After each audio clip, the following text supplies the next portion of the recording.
নমস্কার, আমি জ্যোতিষী শ্রী গৌর ভট্টাচার্য। হ্যাঁ, থাম্বনেলে ঠিকই পড়েছেন যে মিথুন রাশির জাতক বা জাতিকাদের জন্য এই জুলাই মাসের শেষ সপ্তাহে এই দুটো ঘটনা ঘটবেই ঘটবে। এই দুটো ঘটনা কি কি জানতে হলে ভিডিও শেষ পর্যন্ত মনোযোগ সহকারে শুনতে হবে। আর আপনি কোথা থেকে ভিডিওটা দেখছেন বা শুনছেন অবশ্যই কমেন্ট বক্সে লিখে দিয়ে যাবেন, তাহলে বুঝতে পারবো কোথায় কোথায় আমার ভিডিওটা পৌঁছাচ্ছে। আর আমি জ্যোতিষী শ্রী গৌর ভট্টাচার্য, আমার চেম্বার হলো সারা ভারতবর্ষে একটাই চেম্বার। অন্যান্যদের মতো বিভিন্ন পাড়ায় পাড়ায় চেম্বার, বিভিন্ন শহরে চেম্বার, বিভিন্ন হোটেলে চেম্বার আমার নেই। প্রতিদিন আমি একই জায়গায় বসি, প্রতাপবাগান 6 নম্বর সরণি, বাঁকুড়া। যারা আসতে চাইছেন দেখুন উপরে নাম্বার দেখা যাচ্ছে, সেই নাম্বারে যোগাযোগ করে অবশ্যই চেম্বারে আসুন। বা যারা অনেক দূরে থাকেন, যাদের পক্ষে আসা সম্ভব নয় বা আসতে পারছেন না, তারা অনলাইনে কথা বলতে পারবেন। অনলাইনে কথা বলার জন্য কী করতে হবে, আপনার নাম, জন্ম তারিখ, জন্ম সময়, জন্মস্থান, এই তথ্যগুলো আমাকে দিন, হোয়াটসঅ্যাপে করে পাঠিয়ে দিন। এবং যদি জন্ম তারিখ বা জন্ম সময় কোনোভাবে কনফিউশন থাকে, দুটো হাতের ছবি তুলে পাঠান। হস্তরেখার উপর বিচার করে আপনাকে প্রেডিকশান করতে পারবো বা বলতে পারবো। জ্যোতিষ মানে কোনো ম্যাজিক বা জাদু কিছু নয়। যে সময় আপনি জন্মগ্রহণ করেছেন সেই সময়কার আকাশের গ্রহ নক্ষত্রের স্থিতি অনুযায়ী আপনার জীবনটা অতিবাহিত হবে, সেইগুলোকে একটা গাইডলাইন করে আপনাকে একটা সাজেশন দিতে পারবো যে এই পথ দিয়ে আপনি চলুন, অবশ্যই আপনার জন্য সফলতা আসবে। মিথুন রাশির জাতক বা জাতিকাদের জন্য এই জুলাই মাসে যে দুটো ঘটনা যে ঘটবেই, সেই দুটোর মধ্যে একটা উল্লেখযোগ্য ঘটনা কতগুলো বলবো। যে গ্রহগত পজিশনটা ফার্স্ট জানতে হবে। দেখুন, সপ্তমপতি এবং দশমপতি বৃহস্পতি, মিথুন রাশি থেকে সপ্তমপতি দশমপতি বৃহস্পতি তুঙ্গস্থ হয়ে আছে। সেই বৃহস্পতি দ্বিতীয়ভাবে বসে আছে। তাহলে অবশ্যই এখানে কিন্তু একটা ভালো পরিবর্তন বা ভালো একটা আশা কিন্তু আপনারা পাচ্ছেন বা পাবেন আগামী দিনে। অনেক দিন ধরে যাদের যে প্রবলেমগুলো ছিল, সেই সব প্রবলেমগুলো কিন্তু সলভ হওয়ার দিকে কিন্তু অনেকটা এগোচ্ছে।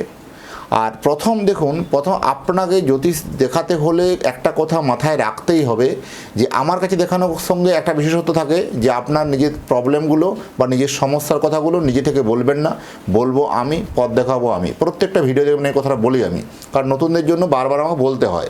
কারণ যদি মনে হয় আপনার জন্ম তারিখ জন্ম সময় পাঠিয়েছেন, ব্যাস এনাফ, এবার থেমে যান, আগে আমাকে বলতে দিন, আগে শুনে নিন। আপনি আপনার বলবো অতীত জীবনের কথা আগে বলবো, তারপরে বলবো বর্তমান জীবনের কথা, তারপরে আসবে ভবিষ্যৎবাণী। এই অতীতের কথাগুলো যখন আপনাকে মিলে যাবে, বর্তমানের কথাগুলো যখন মিলে যাবে, তারপরে ভবিষ্যৎবাণী কথাগুলো মেনে চলবেন বা ইনস্ট্রাকশনগুলো ফলো করবেন। যারা এই মুহূর্তে ইউটিউব থেকে দেখছেন, অবশ্যই আমার চ্যানেলটা একটু সাবস্ক্রাইব করে দিন, কারণ আপনার এই লাইক, কমেন্ট এবং সাবস্ক্রাইব নতুন নতুন ভিডিও বানানোর জন্য উৎসাহটা আরও বেড়ে যায়। আর যারা ফেসবুক থেকে দেখছেন, পেজটাকে অবশ্যই একটু ফলো করবেন, আর একটু শেয়ার করে আরও একটা মিথুন রাশির জাতক বা জাতিকার আপনি উপকার করে দিন। কারণ আপনার একটা শেয়ারে আরও একটা মিথুন রাশির জাতক বা জাতিকা কিন্তু জানতে পারবে এই ভিডিওটা সম্বন্ধে। হঠাৎ করে দেখুন, আর্থিক সোর্স বা অর্থনৈতিক জায়গাতে নতুন সোর্স অফ ইনকামগুলো কিন্তু যথেষ্ট বাড়বে। হঠাৎ করে দেখুন আর্থিক জায়গাটা, হঠাৎ করে একটা উন্নতি, হঠাৎ করে একটা প্রোগ্রেস, এই 7টা দিনের মধ্যে আপনার কাছে এরকম কিছু উল্লেখযোগ্য ঘটনা কিন্তু ঘটবে।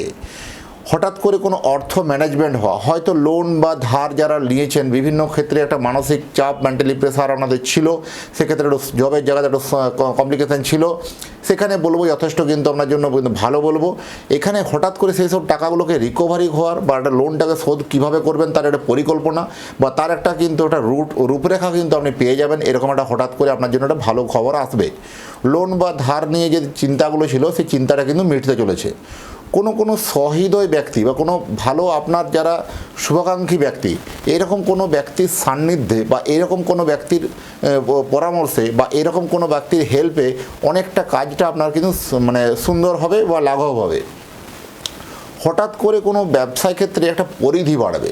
যারা বিভিন্ন ব্যবসা করেন বা যারা বিভিন্ন মার্কেটিং লাইন জব করেন বা বিভিন্ন সেলস লাইন আছেন, হঠাৎ করে ব্যবসার পরিধি আপনার এরিয়া কিন্তু বাড়বে। নতুন করে কোনো এরিয়া যোগ হতে পারে, নতুনগুলো ক্লায়েন্টের সংখ্যা বাড়বে, হঠাৎ করে ভালো কোনো ডিল ফাইনাল হতে পারে। এটাও আপনার জন্য যথেষ্ট কিন্তু ভালো খবর বলবো। এবং শত্রুগুলো কেমন যেন, এবার এটা একটা সবথেকে অ্যাট্রাকটিভ যে ঘটনাটা, সেটা আপনার যে শত্রুগুলো, এই শত্রুগুলো কেমন যেন আপনার কাছে কুপকাত হয়ে যাবে।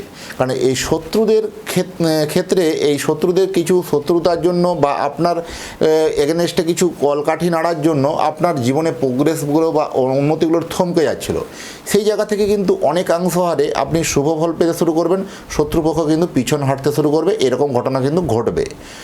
রাশির দ্বাদশে মঙ্গল এই জায়গাটাকে আমাদের মাঙ্গলিক, যদিও ন্যাটাল চার্টে যদি থাকে তখন মাঙ্গলিক বলি, কিন্তু যে সেক্ষেত্রে এই রাশির দ্বাদশে মঙ্গল যদি থাকে, এখানে কোথাও পারিবারিক জায়গাটাতে পারিবারিক লাইফটা একটা কোথাও চাপ বা মানসিক চাপ, মেন্টালি প্রেসার হতে পারে।